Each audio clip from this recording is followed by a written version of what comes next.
Je pars en direction du Finistère Sud, toujours en quête d'aventure et de nouvelles légendes à découvrir. Je traverse le Roc Trévézel, cette étendue de landes parsemée de rochers isolés. Passage obligé vers le pays de Cornouailles. J'entre dans le royaume des Corrigans, ces imprévisibles petits nains bretons à la chevelure de feu et aux yeux couleur de braise.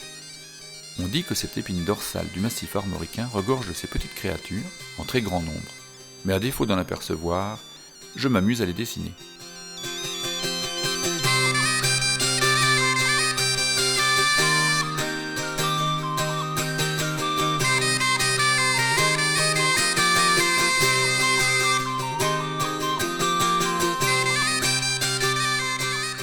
Ici, j'ai l'impression de me trouver sur l'échine d'un dragon géant, dont la tête serait située plus loin à l'ouest, vers la mer. L'endroit est grandiose, et le paysage n'a rien à envier au plus beau des panoramas du cinéma fantastique.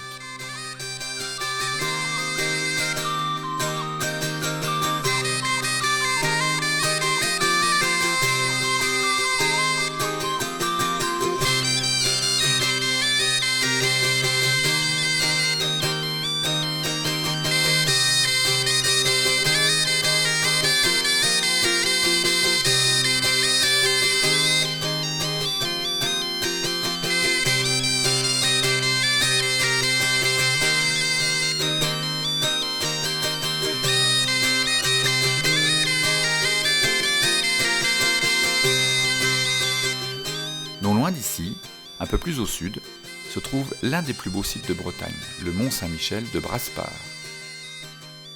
Une petite chapelle dédiée aux saints domine un paysage grandiose battu par les vents.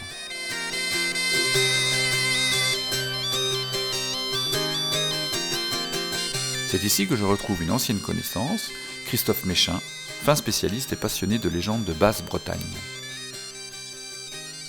Durant cette petite pause, je lui demande quelques précisions sur l'histoire de ce fabuleux Saint-Michel et du Yeux-Nélèze.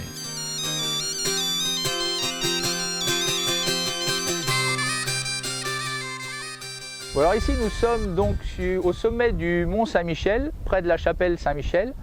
On a édifié cette chapelle à l'archange Saint-Michel, pourquoi? Pour qu'il puisse surveiller tout ce qui se passait en contrebas dans le Yeux-Nélèze, au sein des Monts d'Arrée, qui était réputé être le royaume de l'Ankou, avec un passage direct vers les enfers.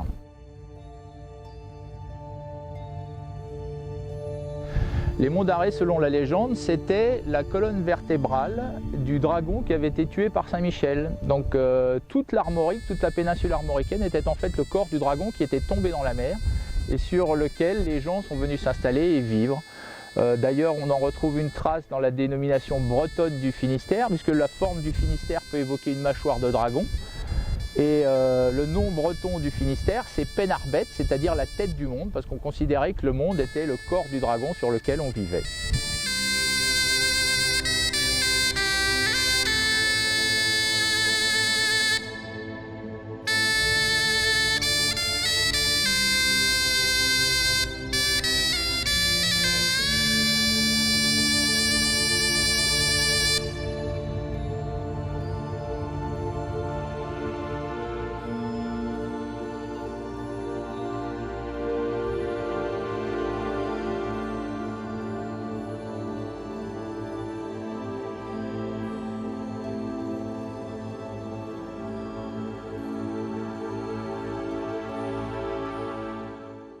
Donc Saint-Michel était chargé de surveiller que rien de néfaste ne s'échappe de cette fameuse entrée des enfers. Donc cette fameuse entrée des enfers, on l'utilisait encore jusqu'au 19e lorsqu'il y avait des exorcismes en Bretagne. Les exorcistes enfermaient les esprits mauvais dans le corps d'un chien noir et ils le retenaient prisonnier en nouant leur étole autour du cou du chien. Et ils le donnaient ensuite à des colporteurs spécialisés qui étaient chargés d'amener le chien noir jusqu'ici, depuis toute la Bretagne, et de le jeter donc dans les marais du Yeux-Nélèze qui est en contrebas, de façon à ce que l'esprit mauvais reparte directement en enfer et n'aille pas tourmenter quelqu'un d'autre.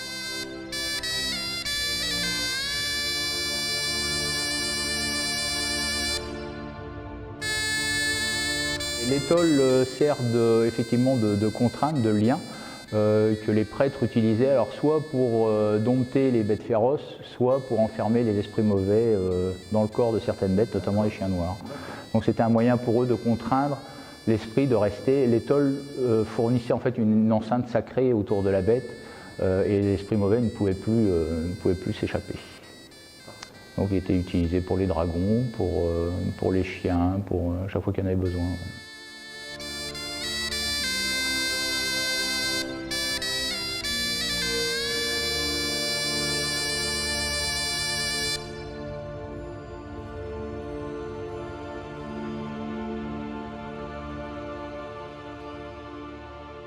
Les légendes ici sont plus tournées vers la terre, évidemment, et notamment tout ce qui est encou, et puis récupération des morts lors du dernier instant.